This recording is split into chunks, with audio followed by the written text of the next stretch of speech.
ಭಾರತದ ಷೇರುಪೇಟೆ ಅದರ ಪ್ರಮುಖ ಸೂಚ್ಯಂಕಗಳಾದ ನಿಫ್ಟಿ 50 ಮತ್ತು ಬಿಎಸ್ಇ ಸೆನ್ಸೆಕ್ಸ್ ಸಾಮಾನ್ಯವಾಗಿ ನಮ್ಮ ದೇಶದ ಆರ್ಥಿಕ ಪರಿಸ್ಥಿತಿಗಳು ಹಾಗೆ ಜಾಗತಿಕ ಹಣಕಾಸು ವಿದ್ಯಮಾನಗಳೆಲ್ಲ ಇದರ ಮೇಲೆ ಪ್ರಭಾವ ಬೀರುತ್ತೆ. ಈಗ 2026ರ ಮಾರ್ಚ್ ತಿಂಗಳ ಆರಂಭದಲ್ಲಿ ಹೂಡಿಕೆದಾರರು ಈ ಪ್ರಮುಖ ಸೂಚ್ಯಂಕಗಳ ಚಲನವಲನಗಳನ್ನು ತುಂಬಾ ಆಸಕ್ತಿಯಿಂದ ನೋಡ್ತಿದ್ದಾರೆ. ಪ್ರತಿದಿನದ ಏರಿಳಿತಗಳು ಅಷ್ಟೇ ಅಲ್ಲದೆ ಮಾರುಕಟ್ಟೆ ಕುಸಿದಾಗಲೂ ಅದರ ಹಿಂದಿರುವ ನಿಜವಾದ ಕಾರಣ ಏನೆಂದು ಅರ್ಥಮಾಡಿಕೊಳ್ಳಲು ಪ್ರಯತ್ನಿಸುತ್ತಿದ್ದಾರೆ. ಹೂಡಿಕೆದಾರರ ಭಾವನೆಯನ್ನು ಅಳೆಯಲು ಒಂದು ಮುಖ್ಯ ಮಾನದಂಡ ಅಂದ್ರೆ ಅದು ಇಂಡಿಯಾ ವೆಕ್ಸ್. ಇದು ಮಾರುಕಟ್ಟೆಯಲ್ಲಿ ಏರಿಳಿತ ಆಗಬಹುದು ಅಂತ ಎಷ್ಟು ನಿರೀಕ್ಷೆ ಇದೆ ಅನ್ನೋದನ್ನ ಅಳೆಯುತ್ತೆ. ಅಷ್ಟೇ ಅಲ್ಲದೆ ಹೂಡಿಕೆದಾರರ ವಿಶ್ವಾಸ ಎಲ್ಲಿ ಬದಲಾಗಬಹುದು ಅಂತಾನೂ ಸೂಚನೆ ಕೊಡುತ್ತೆ. ಈ ಪರಿಸ್ಥಿತಿಯನ್ನು ಇನ್ನಷ್ಟು ಜಟಿಲಗೊಳಿಸೋದು ಅಂದ್ರೆ ಗಿಫ್ಟ್ ನಿಫ್ಟಿ. ಇದು ರಾತ್ರಿ ಜಾಗತಿಕ ಮಾರುಕಟ್ಟೆಗಳಲ್ಲಿ ಏನಾಗಿದೆ ಅನ್ನೋದನ್ನ ಆಧರಿಸಿ ನಿಫ್ಟಿ 50 ಹೇಗೆ ಓಪನ್ ಆಗಬಹುದು ಅಂತ ಮುಂಚಿತವಾಗಿಯೇ ಒಂದು ಸುಳಿವು ಕೊಡುತ್ತೆ. ಭಾರತದ ಮಾರುಕಟ್ಟೆಯ ಸ್ಥಿತಿ ಜಾಗತಿಕ ಪ್ರವೃತ್ತಿಗಳ ಜೊತೆ ನೇರ ಸಂಬಂಧ ಹೊಂದಿದೆ. ಡೌ ಜೋನ್ಸ್ನಂತಹ ದೊಡ್ಡ ಅಂತಾರಾಷ್ಟ್ರೀಯ ಸೂಚ್ಯಂಕಗಳು ಮತ್ತು ಕೋಸ್ಪಿ ಯಂತಹ ಏಷ್ಯಾದ ಮಾರುಕಟ್ಟೆಗಳು ಹೂಡಿಕೆದಾರರ ಮನಸ್ಥಿತಿಯ ಮೇಲೆ ದೊಡ್ಡ ಪ್ರಭಾವ ಬೀರುತ್ತವೆ. ಹಾಗಾಗಿ ಈ ಎಲ್ಲ ಪರಸ್ಪರ ಸಂಬಂಧ ಹೊಂದಿರುವ ಅಂಶಗಳನ್ನು ಅರ್ಥಮಾಡಿಕೊಳ್ಳುವುದು ಮಾರುಕಟ್ಟೆಯಲ್ಲಿ ಇರುವವರಿಗೆ ಬಹಳ ಮುಖ್ಯ. ಆಗ ಮಾತ್ರ ಮಾರುಕಟ್ಟೆ ಏರಿಕೆ ಕಂಡಾಗಲೂ ಕುಸಿತ ಕಂಡಾಗಲೂ ಸರಿಯಾಗಿ ನಿಭಾಯಿಸಬಹುದು. ಇಂದು ಮಾರುಕಟ್ಟೆ ಯಾಕೆ ಡೌನ್ ಆಗಿದೆ ಅನ್ನೋ ಪ್ರಶ್ನೆಯೇ ಈ ವಿಚಾರದ ಕೇಂದ್ರಬಿಂದು. ಇದು ಹೂಡಿಕೆಯ ವಾತಾವರಣವನ್ನು ರೂಪಿಸುವ ಆರ್ಥಿಕ ಸೂಚಕಗಳು ಮತ್ತು ಸರ್ಕಾರದ ನೀತಿ ನಿರ್ಧಾರಗಳನ್ನು ಇನ್ನಷ್ಟು ಆಳವಾಗಿ ನೋಡಲು ಪ್ರೇರೇಪಿಸುತ್ತೆ. ಈ ವಿಶ್ಲೇಷಣೆಯಲ್ಲಿ ನಾವು ಈ ಎಲ್ಲ ಅಂಶಗಳನ್ನು ಆಳವಾಗಿ ಚರ್ಚಿಸೋಣ. ಮಾರುಕಟ್ಟೆಯ ಈಗಿನ ಸ್ಥಿತಿಗೆ ಏನ್ ಕಾರಣ ಅನ್ನೋದರ ಬಗ್ಗೆ ಸ್ಪಷ್ಟತೆ ನೀಡುವುದು, ಹಾಗೆ ಈ ಪ್ರಮುಖ ಹಣಕಾಸು ಸಾಧನಗಳಿಂದ ಬರುವ ಸಂಕೇತಗಳನ್ನು ಹೂಡಿಕೆದಾರರು ಹೇಗೆ ಅರ್ಥೈಸಿಕೊಳ್ಳಬಹುದು ಅನ್ನೋದನ್ನ ಸಹ ವಿವರಿಸೋಣ. ನೋಡಿ, ನಮ್ಮ ಭಾರತೀಯ ಷೇರು ಮಾರುಕಟ್ಟೆ ಹೇಗಿದೆ ಅನ್ನೋದನ್ನ ತೋರಿಸೋ ಮುಖ್ಯ ಸೂಚ್ಯಂಕಗಳು ಅಂದ್ರೆ ನಿಫ್ಟಿ 50 ಮತ್ತೆ ಬಿಎಸ್ಇ ಸೆನ್ಸೆಕ್ಸ್. ಇವು ಎನ್ಎಸ್ಇ ನ್ಯಾಷನಲ್ ಸ್ಟಾಕ್ ಎಕ್ಸ್ಚೇಂಜ್ ಮತ್ತು ಬಿಎಸ್ಇ ಬಾಂಬೆ ಸ್ಟಾಕ್ ಎಕ್ಸ್ಚೇಂಜ್ನಲ್ಲಿ ಲಿಸ್ಟ್ ಆಗಿರುವ ಅತಿ ದೊಡ್ಡ ಹಾಗೂ ಹೆಚ್ಚು ಲಿಕ್ವಿಡ್ ಕಂಪನಿಗಳನ್ನ ಒಳಗೊಂಡಿವೆ. ಬೇರೆ ಬೇರೆ ವಲಯಗಳ 50 ಕಂಪನಿಗಳನ್ನ ಪ್ರತಿನಿಧಿಸೋ ನಿಫ್ಟಿ 50 ಇಂಡೆಕ್ಸ್ನನ್ನ ಎನ್ಎಸ್ಇ ಇಂಡೆಕ್ಸಸ್ ಲಿಮಿಟೆಡ್ ಸಂಸ್ಥೆ ನೋಡಿಕೊಳ್ಳುತ್ತೆ. ಹಾಗೆ ಬಿಎಸ್ಇ ಸೆನ್ಸೆಕ್ಸ್ ಕೂಡ ಬಿಎಸ್ಇನಲ್ಲಿ ಲಿಸ್ಟ್ ಆಗಿರೋ 30 ಆರ್ಥಿಕವಾಗಿ ಸದೃಢ ಕಂಪನಿಗಳ ಪ್ರದರ್ಶನವನ್ನ ಟ್ರ್ಯಾಕ್ ಮಾಡುತ್ತೆ. ಈ ಸೂಚ್ಯಂಕಗಳು ತುಂಬಾ ಮುಖ್ಯವಾದ ಬೆಂಚ್ಮಾರ್ಕ್ಗಳಾಗಿವೆ. ಇವು ಭಾರತದ ಆರ್ಥಿಕ ಪರಿಸ್ಥಿತಿ ಮತ್ತು ಕಂಪನಿಗಳ ಕಾರ್ಯಕ್ಷಮತೆ ಹೇಗಿದೆ ಅನ್ನೋದನ್ನ ಸ್ಪಷ್ಟವಾಗಿ ತೋರಿಸುತ್ತವೆ. ಇವುಗಳ ಚಲನವಲಗಳ ಮೇಲೆ ತುಂಬಾ ವಿಷಯಗಳು ಪ್ರಭಾವ ಬೀರುತ್ತವೆ. ಉದಾಹರಣೆಗೆ ಕಂಪನಿಗಳ ತ್ರೈಮಾಸಿಕ ವರದಿಗಳು, ಸರ್ಕಾರದ ನೀತಿಗಳಲ್ಲಿನ ಬದಲಾವಣೆಗಳು, ಮತ್ತೆ ಹಣದುಬ್ಬರ ದರ, ಕೈಗಾರಿಕಾ ಉತ್ಪಾದನೆ, ಜಿಡಿಪಿ ಬೆಳವಣಿಗೆಯಂತಹ ಪ್ರಮುಖ ಆರ್ಥಿಕ ಡೇಟಾಗಳು. ಕಂಪನಿಗಳ ಗಳಿಕೆ ನಿರೀಕ್ಷೆಗಿಂತ ಕಡಿಮೆ ಬಂದಾಗ ಅಥವಾ ಆರ್ಥಿಕ ಬೆಳವಣಿಗೆ ನಿಧಾನ ಆಗ್ತಿದೆ ಅಂತ ಸೂಚನೆ ಸಿಕ್ಕಾಗ ಈ ಸೂಚ್ಯಂಕಗಳು ಸಾಮಾನ್ಯವಾಗಿ ಕುಸಿತವನ್ನ ಕಾಣುತ್ತವೆ.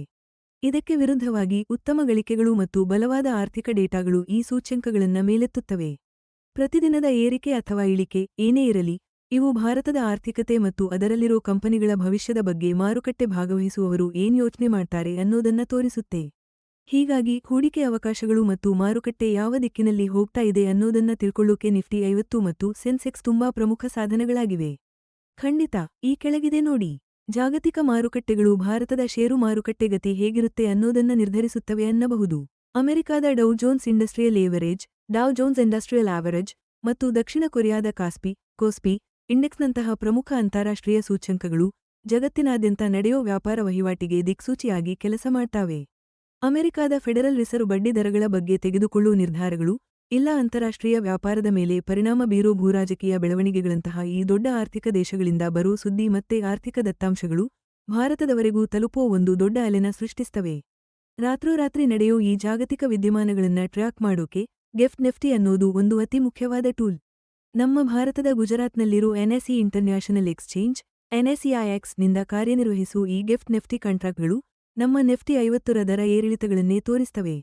ದಿನಕ್ಕೆ ಸುಮಾರು 21 ಗಂಟೆಗಳ ಕಾಲ ವಹಿವಾಟು ನಡೆಸೋ ಇದು ನಮ್ಮ ಸ್ಥಳೀಯ ಮಾರುಕಟ್ಟೆಗಳು ಶುರುವಾಗೋಕೆ ಮುಂಚೆನೇ ಜಾಗತಿಕ ಮಾರುಕಟ್ಟೆಯ ಸೆಂಟಿಮೆಂಟ್ಗಳನ್ನ ಹೀರಿಕೊಂಡು ಭಾರತೀಯ ಮಾರುಕಟ್ಟೆ, ಅದರಲ್ಲೂ ನಿಫ್ಟಿ 50 ಮರುದಿನ ಹೇಗೆ ಪ್ರಾರಂಭವಾಗಬಹುದು ಅಂತ ಒಂದು ಮುಖ್ಯವಾದ ಆರಂಭಿಕ ಸೂಚನೆ ಕೊಡುತ್ತೆ. ಈ ಪರಸ್ಪರ ಸಂಪರ್ಕ ಅಂದ್ರೆ ನಮ್ಮ ದೇಶೀಯ ಅಂಶಗಳು ಮುಖ್ಯ ಪಾತ್ರ ವಹಿಸಿದ್ರೂ ಯಾವುದೇ ಷೇರು ಮಾರುಕಟ್ಟೆ ಪ್ರತ್ಯೇಕವಾಗಿ ಕಾರ್ಯನಿರ್ವಹಿಸಲ್ಲ. ಬಂಡವಾಳ ಹರಿವು ಮತ್ತೆ ಹೂಡಿಕೆದಾರರ ಭಾವನೆಗಳು ಹೆಚ್ಚಾಗಿ ಜಾಗತಿಕ ಆರ್ಥಿಕ ಟ್ರೆಂಡ್ಸ್ ಜೊತೆನೇ ಸಾಗುತ್ತವೆ. ಹಾಗಾಗಿ ಮಾರುಕಟ್ಟೆ ಮುಂದಿನ ದಿನಗಳಲ್ಲಿ ಹೇಗೆ ಹೋಗಬಹುದು, ಇಲ್ಲ ಇವತ್ತು ಯಾಕೆ ಕೆಳಗೆ ಬಿದ್ದಿದೆ ಅಂತ ಅರ್ಥಮಾಡಿಕೊಳ್ಳೋಕೆ ಈ ಜಾಗತಿಕ ಸೂಚ್ಯಂಕಗಳು ಮತ್ತೆ ಗಿಫ್ಟ್ ನಿಫ್ಟಿಯನ್ನ ಗಮನಿಸೋದು ಹೂಡಿಕೆದಾರರಿಗೆ ಖಂಡಿತ ಮಾಡಲೇಬೇಕಾದ ಕೆಲಸ. ಇಂಡಿಯಾ ವೆಕ್ಸ್ ಅಂದ್ರೆ ನಮ್ಮ ಭಾರತದ ವಾಲಟಿಲಿಟಿ ಇಂಡೆಕ್ಸ್. ಇದು ಭಾರತದ ಷೇರು ಮಾರುಕಟ್ಟೆಯಲ್ಲಿ ಸದ್ಯದ ವಾತಾವರಣ ಅಂದ್ರೆ ಮಾರ್ಕೆಟ್ ಸೆಂಟಿಮೆಂಟ್ ಹೇಗಿದೆ, ಮುಂದಿನ ದಿನಗಳಲ್ಲಿ ಮಾರುಕಟ್ಟೆ ಎಷ್ಟು ಏರಿಳಿತ ಕಾಣಬಹುದು ಅನ್ನೋದನ್ನ ಅಳೆಯೋಕೆ ಇರುವ ಒಂದು ಮುಖ್ಯವಾದ ಸಾಧನ. ಇದನ್ನ ಭಯದ ಮೀಟರ್ ಅಥವಾ ಫಿಯರ್ ಗೇಜ್ ಅಂತನೂ ಕರೀತಾರೆ. ನಿಫ್ಟಿ 50 ಇಂಡೆಕ್ಸ್ ಆಪ್ಷನ್ಸ್ ದರಗಳನ್ನ ಆಧರಿಸಿ ಈ ಇಂಡಿಯಾ ವೆಕ್ಸ್ ಅನ್ನ ಲೆಕ್ಕ ಹಾಕಲಾಗುತ್ತೆ. ಇದು ಮುಂದಿನ 30 ದಿನಗಳಲ್ಲಿ ಮಾರುಕಟ್ಟೆ ಎಷ್ಟು ಏರಿಳಿತ ಕಾಣಬಹುದು ಅನ್ನೋದನ್ನ ತೋರಿಸುತ್ತೆ. ವೆಕ್ಸ್ ಮಟ್ಟ ಏರಿದ್ರೆ ಮುಂದಿನ ದಿನಗಳಲ್ಲಿ ಮಾರುಕಟ್ಟೆಯಲ್ಲಿ ಏರಿಳಿತ ಜಾಸ್ತಿ ಆಗೋ ಸಾಧ್ಯತೆ ಇದೆ ಅಂತ ಅರ್ಥ. ಇದು ಹೂಡಿಕೆದಾರರಲ್ಲಿ ಗೊಂದಲ ಅಥವಾ ಭಯ ಜಾಸ್ತಿ ಆಗಿದೆ ಅನ್ನೋದನ್ನ ತೋರಿಸುತ್ತೆ. ದೊಡ್ಡ ಮಾರುಕಟ್ಟೆ ಕುಸಿತ ಆಗೋ ಮುಂಚೆ ಅಥವಾ ಅದು ಆಗ್ತಿರುವಾಗ ಇಂತಹ ಪರಿಸ್ಥಿತಿ ಸಾಮಾನ್ಯವಾಗಿ ಕಾಣಿಸಿಕೊಳ್ಳುತ್ತೆ. ಇದಕ್ಕೆ ತದ್ವಿರುದ್ಧವಾಗಿ ವೆಕ್ಸ್ ಕಡಿಮೆ ಇದ್ರೆ ಮಾರುಕಟ್ಟೆ ಸ್ಥಿರವಾಗಿದೆ, ಹೆಚ್ಚು ಏರಿಳಿತ ಇರೋದಿಲ್ಲ ಅಂತ ಅರ್ಥ. ಇಂಡಿಯಾ ವೆಕ್ಸ್ನಲ್ಲಿ ಏರಿಳಿತಗಳಿಗೆ ಹಲವು ಕಾರಣಗಳಿವೆ. ಉದಾಹರಣೆಗೆ ರಿಸರ್ವ್ ಬ್ಯಾಂಕ್ನ ಹಣಕಾಸು ನೀತಿಯಲ್ಲಿ ಆಗುವ ಬದಲಾವಣೆಗಳು, ಮುಂಬರುವ ರಾಷ್ಟ್ರೀಯ ಚುನಾವಣೆಗಳು, ಜಾಗತಿಕ ಮಟ್ಟದಲ್ಲಿ ಆಗುವ ಪ್ರಮುಖ ರಾಜಕೀಯ ಭೌಗೋಳಿಕ ಘಟನೆಗಳು ಮತ್ತು ದೊಡ್ಡ ದೊಡ್ಡ ಕಂಪನಿಗಳ ಮಹತ್ವದ ಘೋಷಣೆಗಳು ಇದರ ಮೇಲೆ ಪರಿಣಾಮ ಬೀರಬಹುದು. ಹೇಳಬೇಕು ಅಂದ್ರೆ ಹಣದುಬ್ಬರದ ಬಗ್ಗೆ ಆತಂಕ, ಜಾಗತಿಕ ಆರ್ಥಿಕ ಕುಸಿತದ ಭೀತಿ ಅಥವಾ ಸರ್ಕಾರದಿಂದ ಅನಿರೀಕ್ಷಿತ ನೀತಿ ಬದಲಾವಣೆಗಳು ಬಂದಾಗ ವೆಕ್ಸ್ ಮಟ್ಟ ತಕ್ಷಣವೇ ಏರಿಕೆಯಾಗಬಹುದು. ಹಾಗಾಗಿ ಇಂಡಿಯಾ ವೆಕ್ಸ್ ಅನ್ನ ಅರ್ಥ ಮಾಡ್ಕೊಳ್ಳೋದು ಹೂಡಿಕೆದಾರರಿಗೆ ತುಂಬಾ ಮುಖ್ಯ. ಯಾಕಂದ್ರೆ ಮಾರುಕಟ್ಟೆಯಲ್ಲಿ ಮುಂದೆ ಯಾವ ರೀತಿ ರಿಸ್ಕ್ಗಳು ಬರಬಹುದು ಅನ್ನೋದನ್ನ ಇದು ಮೊದಲೇ ಹೇಳುತ್ತೆ. ಭಯದ ವಾತಾವರಣ ಇರುವಾಗ ತಮ್ಮ ಹೂಡಿಕೆಗಳನ್ನ ರಕ್ಷಿಸಿಕೊಳ್ಳಲು, ಅಂದ್ರೆ ಹೆಡ್ಜಿಂಗ್ ಮಾಡೋಕೆ ಅಥವಾ ಉತ್ತಮ ಹೂಡಿಕೆ ಅವಕಾಶಗಳನ್ನ ಗುರುತಿಸೋಕೆ ಇದು ತುಂಬಾ ಸಹಕಾರಿ. ಮಾರುಕಟ್ಟೆಯ ಒಟ್ಟಾರೆ ಚಲನೆಯನ್ನ ಅರ್ಥ ಮಾಡ್ಕೊಳ್ಳೋಕೆ ಅಥವಾ ಇವತ್ತು ಮಾರ್ಕೆಟ್ ಯಾಕೆ ಇಳೀತಿದೆ ಅನ್ನೋದರ ಹಿಂದಿನ ನಿಜವಾದ ಕಾರಣ, ಅಂದ್ರೆ ಅದರ ಭಾವನೆ ಏನು ಅನ್ನೋದನ್ನ ತಿಳ್ಕೊಳ್ಳೋಕೆ ಈ ಸೂಚ್ಯಂಕ ತುಂಬಾ ಮುಖ್ಯವಾದ ಮಾಹಿತಿಯನ್ನ ಕೊಡುತ್ತೆ. ಭಾರತದ ಷೇರು ಮಾರುಕಟ್ಟೆಯಲ್ಲಿ ಪ್ರತಿದಿನ ಆಗೋ ಏರಿಳಿತಗಳಿಗೆ ಹಾಗೆ ದೀರ್ಘಕಾಲಿಕ ಬದಲಾವಣೆಗಳಿಗೂ ಕೂಡ ಹಲವು ಪ್ರಮುಖ ಕಾರಣಗಳು ಒಟ್ಟಾಗಿ ಕೆಲಸ ಮಾಡುತ್ತವೆ.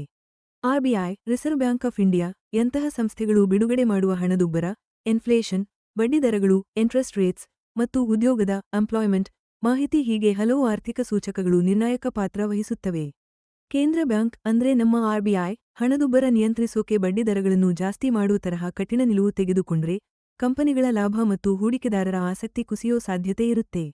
ಕಂಪನಿಗಳ ಗಳಿಕೆ ವರದಿಗಳು ಅಂದ್ರೆ ಅವರು ನಿಜವಾಗ್ಲೂ ಎಷ್ಟು ಲಾಭ ಮಾಡಿದ್ದಾರೆ ಮತ್ತೆ ಮುಂದಿನ ದಿನಗಳ ಬಗ್ಗೆ ಅವರ ನಿರೀಕ್ಷೆ ಏನು ಅಂತ ತಿಳಿಸುವ ವರದಿಗಳು ಷೇರುಗಳ ಮೌಲ್ಯವನ್ನ ನೇರವಾಗಿ ನಿರ್ಧರಿಸುತ್ತವೆ. ನಿರೀಕ್ಷೆಗಿಂತ ಕಡಿಮೆ ಲಾಭ ಆದ್ರೆ ಆಗ ಷೇರುಗಳ ಮಾರಾಟದ ಒತ್ತಡ ಹೆಚ್ಚಾಗುತ್ತೆ. ಪ್ರಾದೇಶಿಕ ಸಂಘರ್ಷಗಳಿಂದ ಹಿಡಿದು ಜಾಗತಿಕ ವ್ಯಾಪಾರದ ಬಿಕ್ಕಟ್ಟುಗಳಂತಹ ಭೂರಾಜಕೀಯ ಘಟನೆಗಳು, ಜಿಯೋಪೊಲಿಟಿಕಲ್ ಇವೆಂಟ್ಸ್ ಮಾರುಕಟ್ಟೆಯಲ್ಲಿ ಅನಿಶ್ಚಿತತೆ ಮೂಡಿಸುತ್ತವೆ. ಇದು ಭಾರತದಂತಹ ಉದಯೋನ್ಮುಖ ಮಾರುಕಟ್ಟೆಗಳಿಂದ ದೊಡ್ಡ ಪ್ರಮಾಣದ ಬಂಡವಾಳ ಹೊರಹರಿವಿಗೆ ಕಾರಣವಾಗಬಹುದು. ಇದಲ್ಲದೆ ವಿದೇಶಿ ಸಾಂಸ್ಥಿಕ ಹೂಡಿಕೆದಾರರು ಎಫ್ಐಐಎಸ್ ಮತ್ತು ದೇಶೀಯ ಸಾಂಸ್ಥಿಕ ಹೂಡಿಕೆದಾರರು ಡಿಎಸ್ ಮಾಡುವ ವಹಿವಾಟುಗಳು ಮಾರುಕಟ್ಟೆಯ ಲಿಕ್ವಿಡಿಟಿ, ನಗದು ಹರಿವು ಮತ್ತು ಒಟ್ಟಾರೆ ಭಾವನೆಗಳ ಮೇಲೆ ದೊಡ್ಡ ಪರಿಣಾಮ ಬೀರುತ್ತವೆ. ಫೀಗಳು ದೊಡ್ಡ ಪ್ರಮಾಣದಲ್ಲಿ ಮಾರಾಟ ಮಾಡಿದ್ರೆ ಅದು ಸೂಚ್ಯಂಕಗಳ ಇಂಡಸೀಸ್ ಮೇಲೆ ಕೆಳಮುಖ ಒತ್ತಡ ತರುತ್ತೆ. ಇವತ್ತು ಯಾಕೆ ಮಾರ್ಕೆಟ್ ಬಿದ್ದಿದೆ ಅನ್ನೋ ಪ್ರಶ್ನೆಗೆ ಇದು ಒಂದು ಪ್ರಮುಖ ಕಾರಣ ಆಗುತ್ತೆ. ಕೊನೆಗೆ ಜಾಗತಿಕ ಸರಕುಗಳ ಬೆಲೆಗಳು, ಅದರಲ್ಲೂ ಕಚ್ಚಾ ತೈಲ, ಕ್ರೂಡ್ ಆಯಿಲ್ ಬೆಲೆ, ಭಾರತದ ಆಮದು ಬಿಲ್ ಮತ್ತೆ ಕಂಪನಿಗಳ ಲಾಭದ ಮೇಲೆ ನೇರ ಪರಿಣಾಮ ಬೀರುತ್ತೆ. ತೈಲ ಬೆಲೆಗಳು ಜಾಸ್ತಿ ಆಗ್ತಾ ಇದ್ರೆ ಅದು ಹಣದುಬ್ಬರ ಹೆಚ್ಚಿಸಿ ಚಾಲ್ತಿ ಖಾತೆ ಕೊರತೆ ಕರೆಂಟ್ ಅಕೌಂಟ್ ಡೆಫಿಸಿಟ್ ವಿಸ್ತರಿಸಬಹುದು. ಇದರಿಂದ ಮಾರುಕಟ್ಟೆಯ ಭಾವನೆಗಳು ಇನ್ನಷ್ಟು ಹಾಳಾಗಬಹುದು. ಈ ಎಲ್ಲ ಹಲವು ಅಂಶಗಳ ಪ್ರಭಾವವನ್ನ ಅರ್ಥ ಮಾಡಿಕೊಳ್ಳೋಕೆ ನಿರಂತರ ವಿಶ್ಲೇಷಣೆ ಮತ್ತೆ ಅವು ಭಾರತೀಯ ಷೇರು ಮಾರುಕಟ್ಟೆ ಮೇಲೆ ಬೀರುವ ಪರಿಣಾಮಗಳ ಬಗ್ಗೆ ಒಂದು ಸೂಕ್ಷ್ಮ ತಿಳುವಳಿಕೆ ತುಂಬಾ ಅಗತ್ಯ.